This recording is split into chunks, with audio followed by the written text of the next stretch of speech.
Let Glory Shine, and I'm so glad that you're here with us.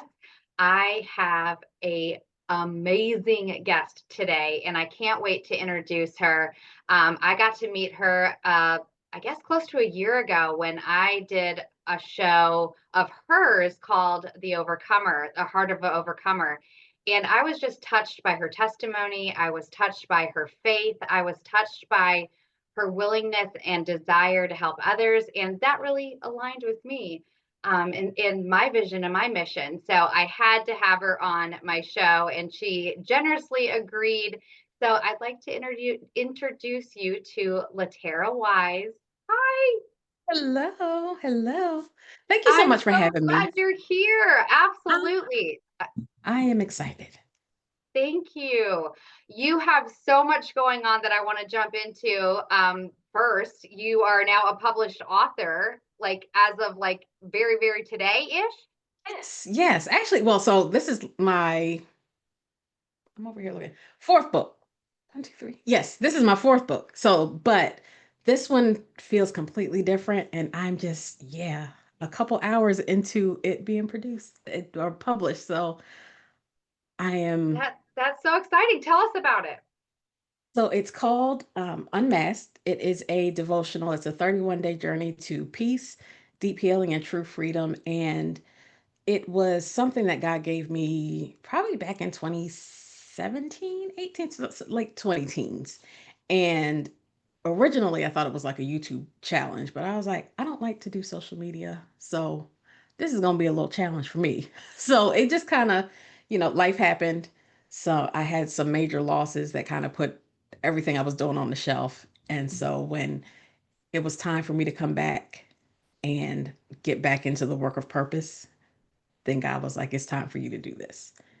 And so it was a 31-day challenge that I did live on my Facebook and YouTube last May. And so after that was done, he's like, okay, now it's time to write the book. And so the book was written January, just got released today. And along the way, I got to do a workbook and so many other things to go along with it. So I'm just in awe. Like this is the proudest I've been of a body of work that I've put together. So it feels different because it feels like there's a different anointing on it. Oh, I love that so much, and I can feel it. I can feel the difference, right? There's a difference that comes when you know that it's been with purpose, it's been with passion, and it's anointed. Like Yes. that's a whole thing, right? I remember when I finally wrote my book, I fought with God for like 10 years. Like, God, I need a ghostwriter. I'm not a writer. I can't write a book. What are you talking about? It's time to write my book, right? And like all the excuses. And I remember when I finally sat down and started writing, it just flowed. And it was this very anointed experience because I was like, I would literally sit and type for hours. And then I would go to bed and get up and read it the next day. And I'd be like, who wrote this? This is Right? good. Right. And I Yes. would hear God go, you're welcome. Like that was the experience that I had with writing that book. And so I can feel that vibe with you about this body of work. So congratulations. I'm so Yeah. excited. I can't wait to get my own copy. We'll have to put in the show notes a link so that others can check it out as well.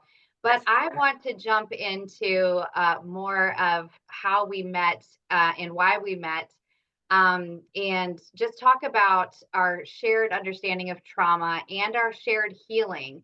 Because I resonated with you from the first moment that I met you, and I think that's because healing resonates with healing, light resonates with light, and Mhm. pain also resonates with pain. Like like attracts like. And so I was attracted to your light. I was attracted to this goodness, this graciousness, this healing version of LaTerra, and it beamed out of you. And so I'd like you to share a little bit with our audience about your journey, anything that feels right for you to share.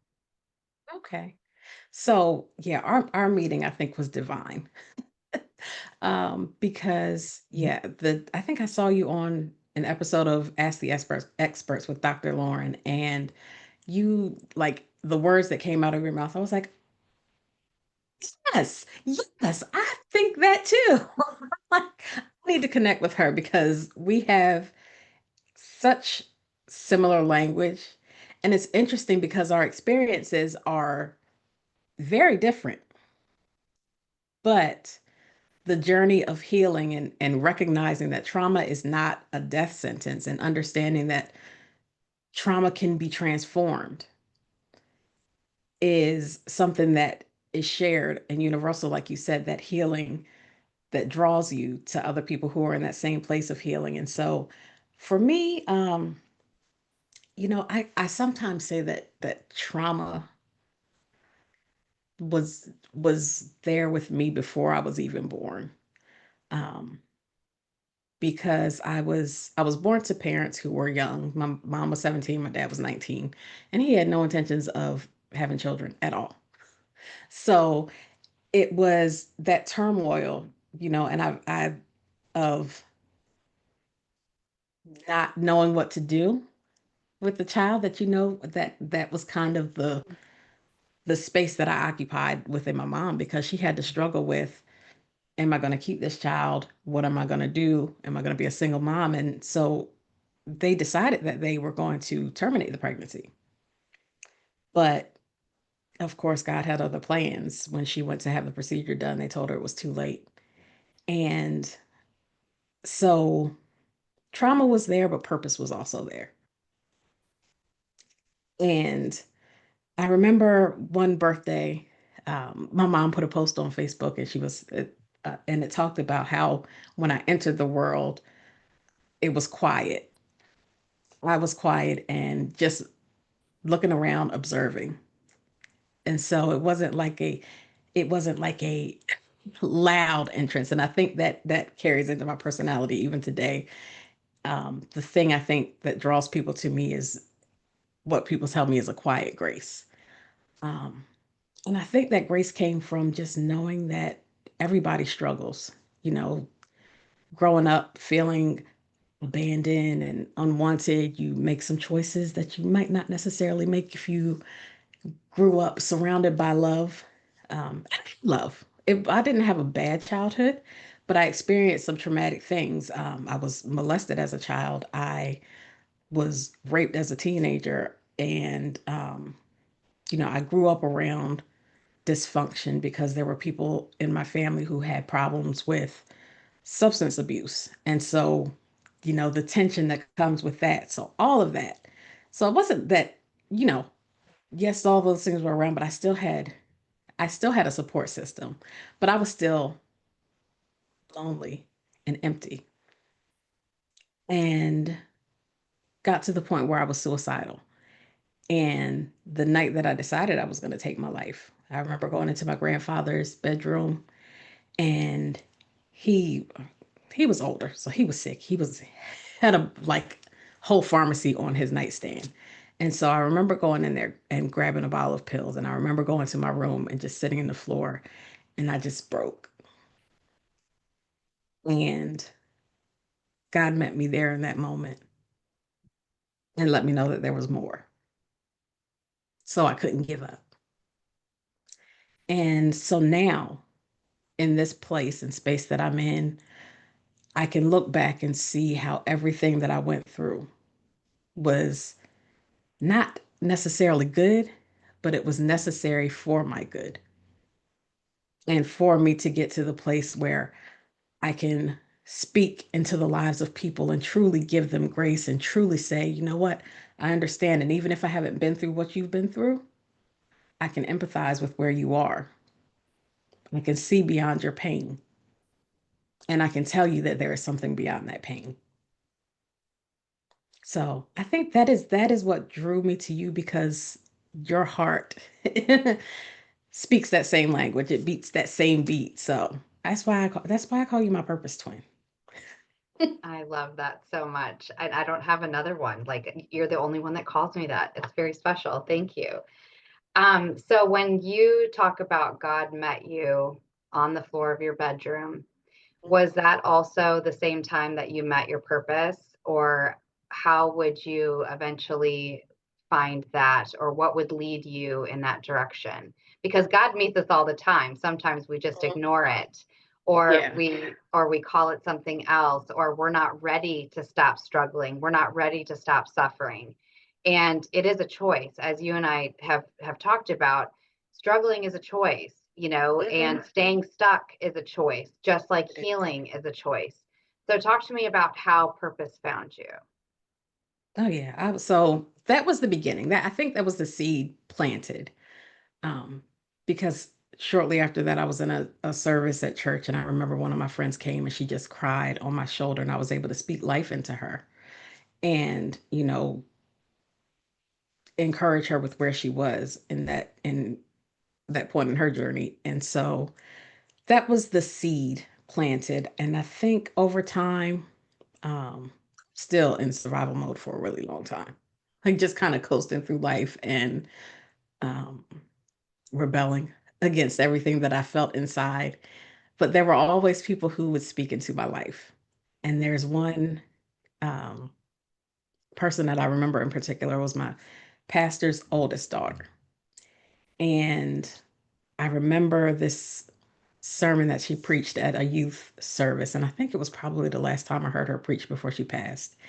And it was like the whole entire service, she was speaking directly to me, even before she ministered to me, because I grew up Pentecostal. So, they call you out and bring you up and speak the Yeah. word into you. So, Yeah. even before that, she was speaking into me about how my gift is it doesn't have to look like everybody else's, and there are places that I'm not going to be able to go and be comfortable that other people are, and there'll be times when I wonder why, but it's because God has something different for me and he set me apart. And I'm like, I don't really want to hear that because I was still a teenager. I think I was maybe like 16, um 17 at the time. So and that was like during the phase of my life when I was wilding.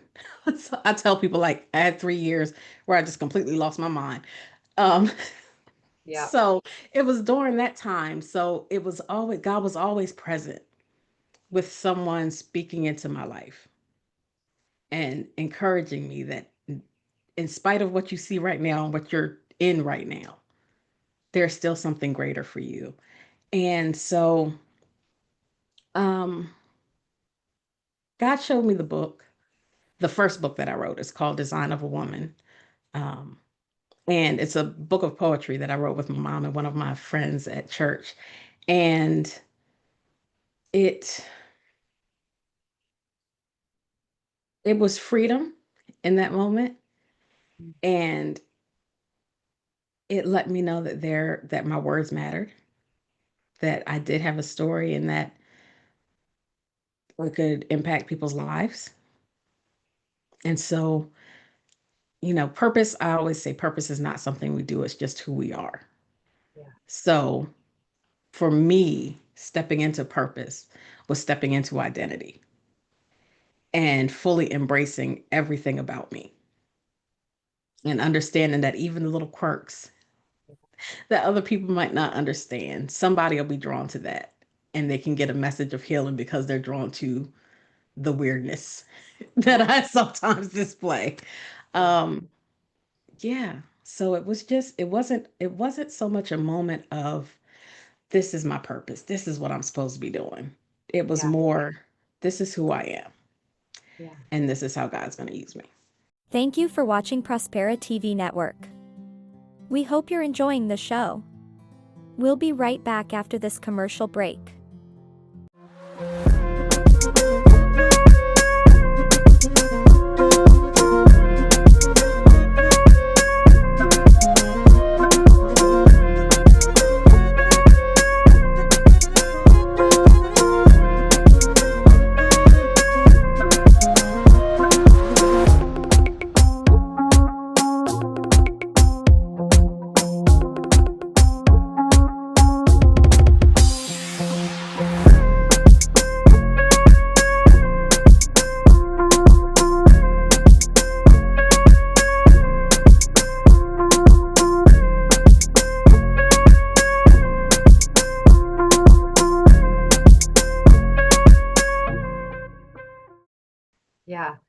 I love how you just spoke about purpose and what it looks like for you. For me, I always say that when you're living in purpose, you're living in the identity of who God says you are and who God created you to be, right? Because so often we get bogged down by the identities that we've collected on this journey called life and all of these things that God never created us to carry, those identities, those habits, those mindsets, those you know, God didn't mean for us to struggle. God didn't mean for us to be hurt or traumatized, but God knew that what he had implanted in us was stronger than what the enemy had done to us, Yes. and that we Yes. would eventually do the work that was required in order for us to get to our purpose and be able to be seen in all that God had created us to be, right? That's purpose and living on purpose, right? And so I resonated deeply when you just shared how you see it, because it's very purpose twins, right? It's like Right. I totally see it that way. So now you've found purpose, you're living on purpose. So what does that look like to you now? Yes, you've published another book, but what else are you doing that you get to call purpose, mission, vision? So purpose for me is showing people that there's joy on the other side of their pain. That is ultimate purpose for me because the joy of the Lord is our strength. And so if we can live in that place of joy, understanding that life is not always going to be good, circumstances are not always going to be good because we're spiritual beings, but we're having a human experience and the human experience is full of pain. So understanding that even in that, there is still joy, and that joy is what carries you and it's what strengthens you. So everything I do is to lead people to joy and identity in Mm. Christ. So if you know who you are, you can't be shaken by the things around you. And so I do that in a lot of ways. I think it's just who I am now. Um, yeah, I think it's just who I am now. So in my coaching, in my membership, in the podcast, um, in the books, that sounds like a lot. That's a lot going on. You are doing a lot. Yes, you are. In Feel it. volunteer, Be proud of yourself. yeah. But in volunteering, in my 9 to 5, all of those things, I just want to make people feel better because they've been in my presence. And I want their encounter with me to reflect God's love. LaTerra, we are the same person. I literally say all the time, all I want to do is leave people better than I found them, right? Yes. And when I talk about joy, I always say, there may be pain in the night, but joy comes in the morning. And what Mhm. does that really mean, right? For me, my whole life was that pain in the night, and now the joy is the life that I'm getting to lead now when I'm living on purpose, understanding how and what God desires of me and how God sees me and why that's important, and looking through that lens, right? And yes, it becomes who we are. You no longer have to put on the makeup, the face, Right. no longer have to, do Yes. that fake smile, right? It just becomes who we are when you understand who you were created by and whose you are, right? Whose are you? Right? I belong to the Lord. I Mhm. belong to his mission, his vision, his purpose on my life. And I know that you feel that exact same way. So, yeah. Yeah. So what's next? You have your plate full, but what's next? All right. Next, I think is focusing on the book right now. I think I have a tendency to want to do all the things at one time. Guilty. And God is like, I need you to slow down. It's like I gave it all to you, but I didn't give it all to you for this one moment. Right. So Right. so it's a slowing down and focusing truly on the message and the mission of this book. because I know that it's meant to change lives. And listen, let me tell you, I was I don't even remember where I was. I was on Andrea's show, and she asked me what is the message of the book, or what is the main purpose. And that was the first time I identified the main purpose of reclaiming your identity. And so in the 2 weeks, 2 or 3 weeks that leading up to this moment, I have been in I won't say fight of my life, because I've been in some other deeper moments, but in an identity crisis, I'll say, of the enemy attacking everything. Am I, am I a good wife? Am I a good mom? Am I doing enough? It's in the people that, with the people that I serve, and all of that. And it was just like, okay. What I Yeah. realized though is that when you are releasing deliverance, and when you are releasing a God assignment into the earth, the thing that you are fighting against is going to attack you. Yeah. You got to push through that.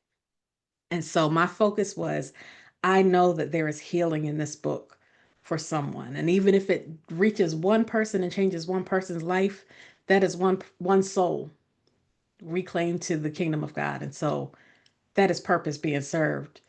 So yes, while I went through, I would go through again because it's worth it. Yeah. Yeah. So And yeah, you that's are that's equipped. You are equipped, right?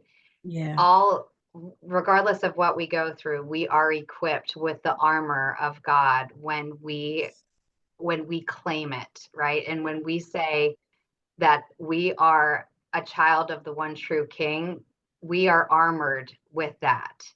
And Yes. understanding that we are then equipped, it doesn't mean that we're not going to go through things. It doesn't mean that we're not going to meet resistance, that we're Right. not going to have struggles or tribulations or pain, right? Things are still going to happen because life still happens. It just Hmm. means that we're equipped. It means that we know that we're never alone, and we know that there's always light on the other side, because Yeah. we know whose we are, and we know where we're going, and we know what we're doing and why we're doing it, right? That whole purpose thing again. Hmm. I love how you talk about the purpose of your book is about reclaiming identity. Again, one of those things, like, we're the same person. So my coaching program is called Reclaim You, and it's all about removing the labels, the identities of the things that don't serve you, and healing through. Like, I'm just mind blown how many similarities. I knew some of them, but Hmm. our minds are clearly, we are on the same type of trajectory of understanding what God has called us to and what we're responsible for. And it is a responsibility when you make the decision to walk in your purpose and walk, on purpose in your faith. So I love that. So I want you to finish talking about what the purpose of the message of the book is. I interrupted because it felt like something I needed to say. Oh, listen, I also have perimenopause brain, so honey, a thought will fly out in a minute. Um, Oh, I can. but yeah, the message is just, it's reclaiming your identity and knowing the truth of who you are in God. Understanding that everything that you've been through, everything in your journey is intentional. And the unmasking, one of the things that is that I want people to get is that just because you remove the mask doesn't mean that things magically go away. Right. Removing the mask means you're now ready to acknowledge things. You're now ready to deal with those things. And so there's a whole healing process that comes Yeah. after the mask is gone. And this is the work that you get to do now, to rediscover who you are in God. And there's joy in that. There's fun in Mm. that. And there's power, right? You're ready Yes. to stop hiding. Like, I didn't realize until long into my healing journey how much energy it takes to hide, Mhm. right? Like, how actually more exerting of our energy is to hide than it is to just release, to take the mask off, to just be, and then deal with the rest of that, right?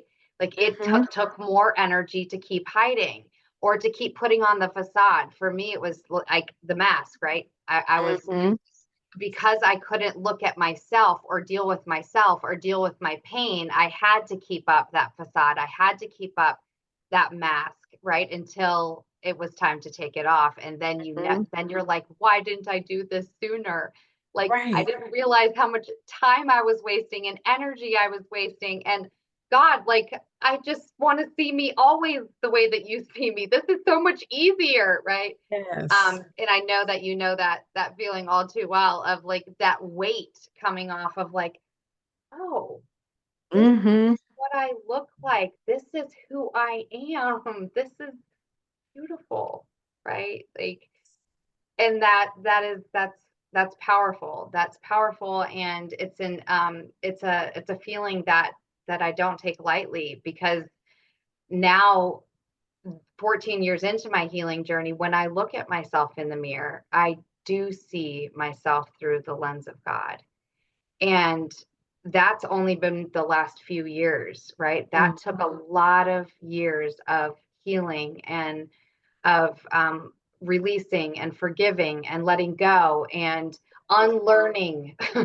I had to do a lot of unlearning, right? And I had to bring me to that place where I could look at myself and I could see myself through the lens of my creator and not of all of the other noise of this journey that I've been on.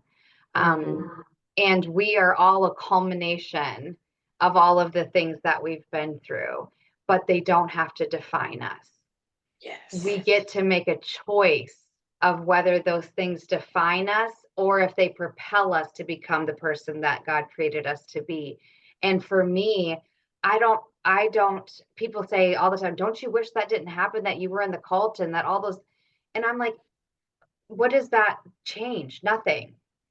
Everything that I've ever been through prepared me for this moment of who I get to be now and who I'm becoming and who I'm helping others to become through my story, through my testimony, through my faith, right? And that's intentional on God's part. Like, God knew it. God knew that we would do the work. So as we get ready to close, I could talk to you for the next 6 hours, I know, right? But I know 30 minutes is just not long enough with you. But as we get ready to close, I just want to ask you, what does it mean to you to let your glory shine? That's a beautiful question. To let your glory shine means, for me, it is to reflect God. Because if we are a reflection of Him, then we show love and we show grace and we correct in love. There is no judgment. It is showing up in the fullness of who you are, knowing that you carry something that was necessary in this earth. Because if it wasn't, then you wouldn't exist. God never created anything He didn't have need of. And so if you exist, you are carrying something that He needed to get into the earth, and you are the only person that He could get it to the earth through. So embracing the beauty of that and then sharing it with others, that to me is letting your glory shine. I love that. Thank you so much. Thank you for being here. Thank you for letting your glory shine. Thank you for coming on the show.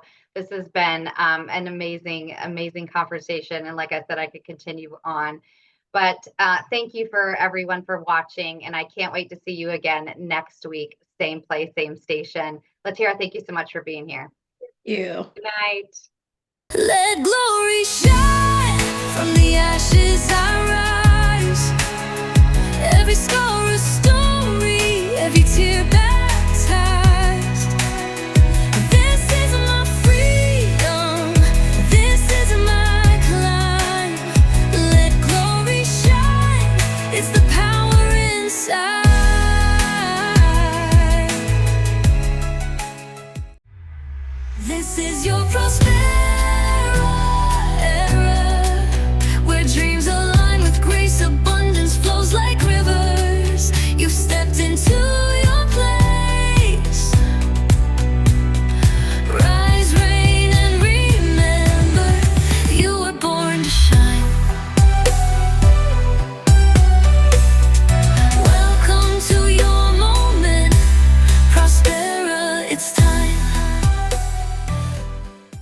hope you enjoyed today's show on Prospera TV Network.